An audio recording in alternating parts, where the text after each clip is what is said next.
Boa tarde a todos. Estamos aqui no stand da Nipurna Expert 2023. O Walter Maciel, que é CEO da Azequest. A Azequest é uma das maiores gestoras de recursos do Brasil. Então, muito bem-vindo, Walter. A gente vai conversar um pouquinho aí sobre economia brasileira e sobre como os mercados estão hoje. Então, Walter, começando com a pergunta que é do momento, hoje saíram dados do PIB brasileiro no segundo trimestre e surpreendeu novamente pela força com que veio. Como você enxerga esse cenário? Bom, primeiro, antes de tudo, obrigado, Christian, obrigado a toda a turma da Nipur. É um prazer estar com vocês aqui, vocês são um grande parceiro nosso, conhecem profundamente a nossa empresa, os nossos fundos, então para mim é um prazer imenso estar aqui com você. Eu tenho falado bastante sobre esse assunto nos últimos meses. Eu acho que tem um erro estrutural do mercado e dos analistas sobre o Brasil, e esse erro me impressiona pela magnitude. São 5 anos já consecutivos que os economistas, não é que eles erram, uma coisa é você ter uma dispersão de erro, outra coisa é você ter um erro grave, grande e sempre para o mesmo lado. Em 2020 o nosso PIB ia ser menos 10, foi menos 3. Em 21 ia ser de 1, foi de 3,5. Em 22 o mercado projetava menos meio, acabou sendo 3,1. E esse ano a gente começou com uma perspectiva, os grandes bancos, o mercado, o Focus, falava entre 0,5. E com o PIB de hoje a gente já está falando de 3. Então, assim, a pergunta é, o que está errado? Por que as pessoas estão errando tanto e não estão entendendo? Eu acho que tem 2 grandes motivos. O primeiro, o Brasil passou por reformas importantíssimas, estruturantes nos governos Temer e Bolsonaro. Vamos enumerar as mais importantes. A reforma da Previdência, reforma trabalhista, o marco do gás, o marco do saneamento, a independência do Banco Central, agora a privatização da Eletrobras. E nesse movimento teve um crowding in pela primeira vez na nossa história moderna. O que é isso? É o governo deixando de absorver todo o dinheiro do mercado e esse dinheiro vindo para as mãos do investidor privado, que investe com muito mais produtividade. Então a gente teve uma melhoria institucional do país, com salto de produtividade e, na minha opinião, com um potencial de crescimento muito maior. E tem um segundo fator. Esse fator eu acho que vai ter impactos de longo prazo que hoje o mercado não consegue ver. E eu tenho sido rotulado de otimista. Eu queria inverter. Eles são pessimistas e estão errados. Eu acho que eu sou realista. O Brasil virou uma potência global no agro. E alimento é algo que não é volátil como minério de ferro ou aço, não depende de um ciclo de investimento em infraestrutura. Nós viramos um centro estratégico de referência global. E daqui para frente, você vai ter cada vez mais excessos de saldo comercial. Isso vai transformar a economia brasileira. Então, você se prepara, porque a gente está vendo um PIB muito maior, essa atividade maior sanciona a perspectiva de arrecadação maior e as pessoas vão ter que fazer conta de novo. E aí eu ia pegar o gancho para fazer mais uma pergunta. Acho que dentro desse cenário, um dos pontos que traz um pouco mais de incerteza é a questão fiscal. Então, o Brasil mudando de regime, fim de teto de gastos e afins, a entrada do novo arcabouço, isso gerou um certo ruído no mercado e ainda gera um grau de incerteza relativamente grande.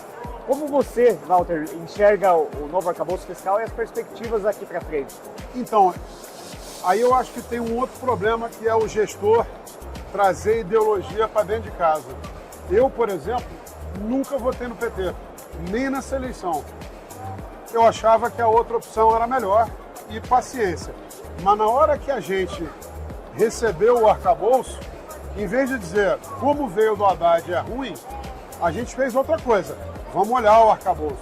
E aí eu queria pontuar algumas coisas. A primeira coisa, o teto de gastos foi necessário porque a Dilma realmente deixou uma trajetória de dívida PIB descontrolada e ascendente. Então o Temer, Meirelles, colocaram lá o teto e botaram o trem no trilho de volta. E o governo Bolsonaro deu sequência a essa política, inclusive sendo o primeiro governo que entregou uma despesa primária menor do que assumiu desde a Constituição de 88, que desequilibrou aqui direitos e deveres no Brasil. Mas é importante pontuar que o teto não era perfeito. Nos anos que a gente cresceu pouco, 18, 19, 20 principalmente que o PIB encolheu, você gastou menos do que o teto permitia. E nos anos que a gente cresceu mais, 21, 22, você gastou mais do que o teto permitia. Então o teto era perverso. O arcabouço, nesse ponto, ele é muito mais estável, né? O problema do arcabouço é, ele vai ser respeitado ou não? Na nossa visão, ele vai. Você tem um Congresso que desde 2014 vem sendo progressivamente, a votação sempre leva o Congresso mais à direita. E a gente teve aqui anteontem um avant-première, né? O Lira impôs uma derrota ao governo com 430 votos. Foi uma surra. Esse Congresso tem a peça orçamentária na mão. E esse contrapeso legislativo-executivo é bom para equilibrar as coisas. Então eu acredito sim que o arcabouço é bom. Ele afasta o risco de uma trajetória descontrolada da dívida. Ah, você está apostando que a dívida vai começar a cair aceleradamente? Não. Mas ela não vai mais, ela estabilizou. Agora, tem um outro ponto. Se a nossa perspectiva de crescimento surpreende, e nesse ano já vai, a arrecadação é maior. Se a arrecadação é maior, o déficit diminui. Então, eu acho que a gente está entrando num período aí bastante virtuoso.